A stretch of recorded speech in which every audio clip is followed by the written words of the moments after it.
Welcome, listener, to Tales by the Tavern Fire. Today, we're starting a new story called Best Intentions, which retells the tragic origins of a hero long since past. It stars Prina Springwhistle, a naive yet earnest gnome whose cozy and peaceful life turns to ash beneath the tumult of changes she doesn't fully understand. Our tale takes place at the edge of Lake Sarantula, in a sleepy Varisian village called Whistledown. Here, we find a cozy collective living simply and happily near a chapel to the goddess Desna. We'll join our hero as the sun begins to set, reflecting off the still water in beautiful golden red hues. Sister, it's getting late. Think maybe we should get started on supper? Not now, Spirulina. I'm brushing Puddlefoot. Who's a good pony? Yeah, who's a good girl? Come on, Prina. If we wait too much longer, it'll be bedtime by the time the food's ready. Fine. Wonderful. I was thinking rabbit stew. Can you get the veggies from Miss Hagley's in town? But that's so far. I know. But someone has to do it. Maybe you can try riding Puddlefoot again. Come on. You know, last time I tried, I fell off. I don't think she likes me yet. Oh, that's fine. You only met 2 weeks ago, and her leg was badly hurt by that hunter's trap. It makes sense that she might not fully trust you. Some things take time. Yeah, but I guess I don't know what I'm doing wrong. Actually, let me try something. What are you doing? I've been working with Reylee on my magic. She says that I'm a natural, although she's having trouble helping me much since my magic is arcane and hers comes from Desna. Really? That's so cool. What's this one do? Well, I think I might be able to figure out what's wrong with Puddlefoot. Puddlefoot, why won't you let Prina ride you? Paddlefoot says that you are sitting on her weird. If you stop gripping so tight with your feet, she says she won't kick you off. But I can't help it. I feel like I'm gonna fall off. Well, clearly you're gonna fall off regardless if Puddlefoot doesn't want you there. And anyway, you won't know if you don't try. Come here.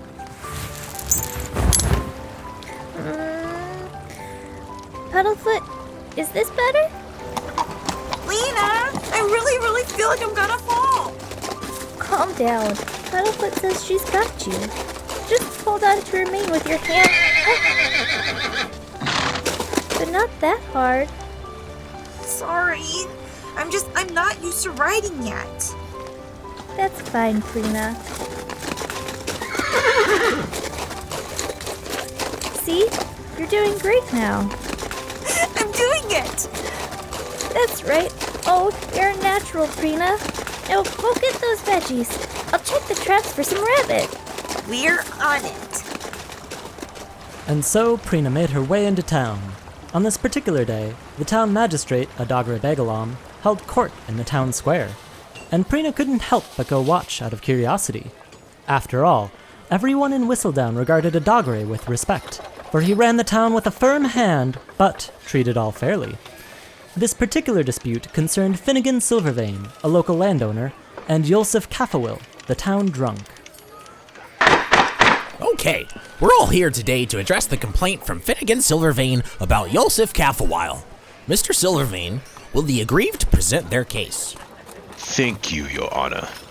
Yesterday, I had a brick thrown through the window of my estate, unprovoked. It left my servant with a black eye and broke some precious porcelain. Ugh, what a load of bollocks! I didn't break his dishes and nobody was in! Yolsef, please wait until it's your turn to speak. Finnigan, please continue. Yes. I request 10 gold for materials and labor for the window, 15 gold for the dishware, 1 gold for the doctor's bill, and 3 gold for lost labor while my servant was recovering. That's 29 gold for those who can't count. Very well. Yolsef, your defense?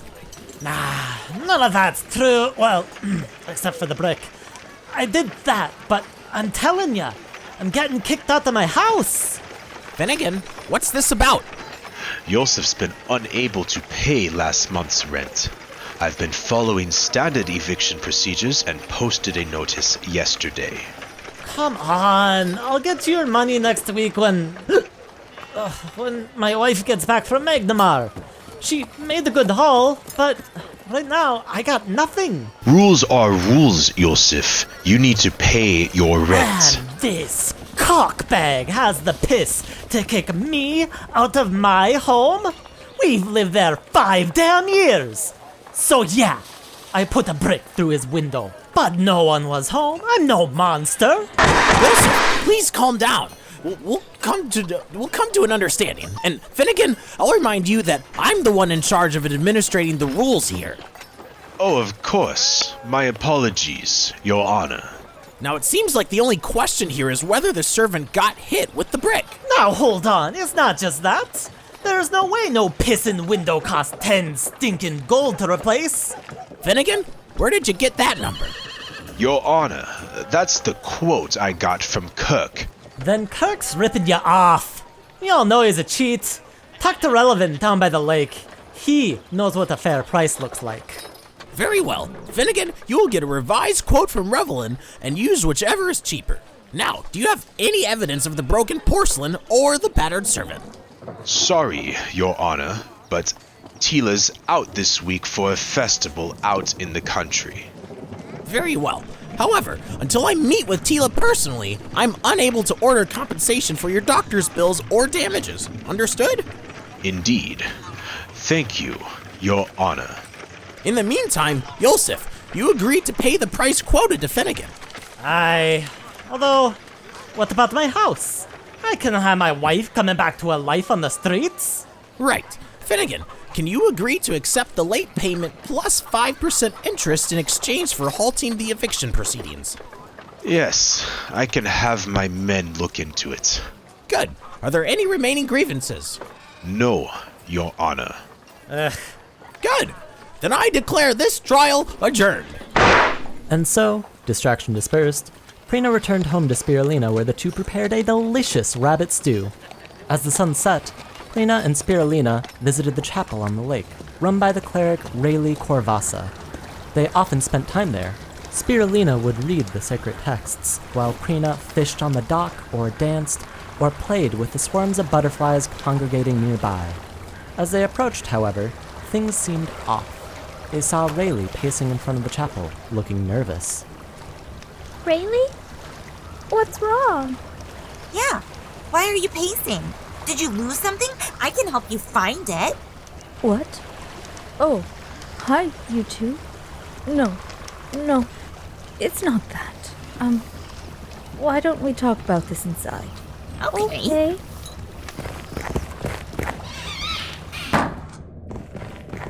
Okay, Reylee.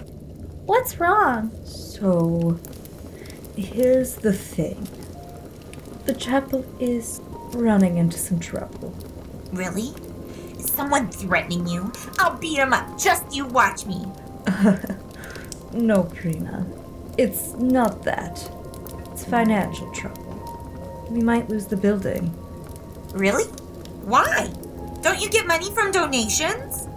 Well, yes, but I know some of our patrons have come on hard times lately, and well... It'll be fine, Prina. These things happen. Reylee, have you talked to Lyra? You've been paying off the loan on this building consistently for years now. Surely you two can come to an understanding. Yeah, and if you don't, I can throw a brick through her window. Oh, that won't be necessary, Prina. And I'm meeting her tomorrow, but I don't think much will come of it. We've been late on payments for a while now. We just got the final 5-day notice from the postman today. Oh, is that bad? Why didn't you tell us sooner? Well, you know, it's hard admitting you need help. And I always hoped Desna would provide. She's seen me through so much. Surely she'll see us through this trouble as well. That's stupid. Why can't they just wait? You'll pay them eventually, right? And it's not like they can tear down this chapel. It's not fair. You worked so hard on it. it. Oh, Prina, that's not the way things work. Sorry. But what's going to happen to this? And what's going to happen to you? Oh, I'll be fine. I always am, as long as Desna watches over me. And anyway, I've been in one place for too long. I felt the road calling to me for a while now. Maybe this is Desna's will, leaving to once again see the world. But you've been here since we were kids. The town needs you. Yeah, we wouldn't know what to do without you. And besides, this place has the blessing of Desna. You've seen the butterflies, the way the stars reflect off the lake at night. She wants you here, with us. Yes, this place does have the spirit of Desna in it. Although, I feel like it's been fading lately. I still hear her voice on the wind, and the songs played by the lake whistles at night.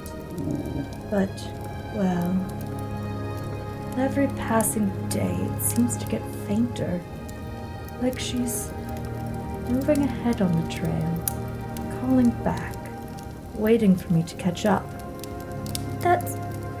Why haven't you told us about this before? Sometimes I doubt myself.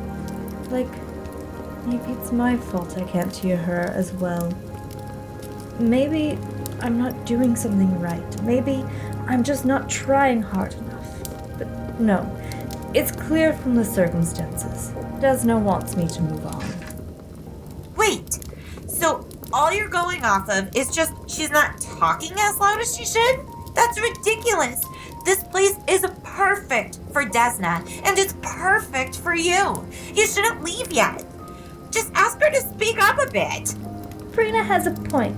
I've talked to the butterflies, and they feel Desna's presence as strong as ever.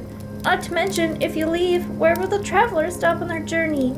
You know there aren't any shrines left nearby. Yeah, I suppose. But still, there's no arguing with facts of the situation. Like it or not, the chapel won't be able to stay much longer without a lot of money coming in very quickly. So wait. You're saying if we can find enough money to pay off the chapel, you all can stay? That's a great idea, Prina. I'm sure the town will support the chapel. It's been here as long as anyone can remember. Of course they'll be willing to help out. It is a great idea, isn't it? I suppose. Yes, if you can find the money, then it's clear the chapel will stay. Great! Wonderful! And with that, a plan was set. Prina and Spirulina would attempt to fix the chapel's financial woes by asking the townfolk of Whistledown for help. Meanwhile, Reylee would talk to Lyra and hopefully come to an understanding. Afterward, they spent the night talking about strategies for fundraising, arguments for forgiving the late payments, and, a few hours after cracking open Rayleigh's stash of elvish whiskey, reminiscing over the many fond memories they had of the chapel over the years. Prina remembered a wizened half-orc paying respects, who eagerly shared bawdy tales from his time in Riddleport.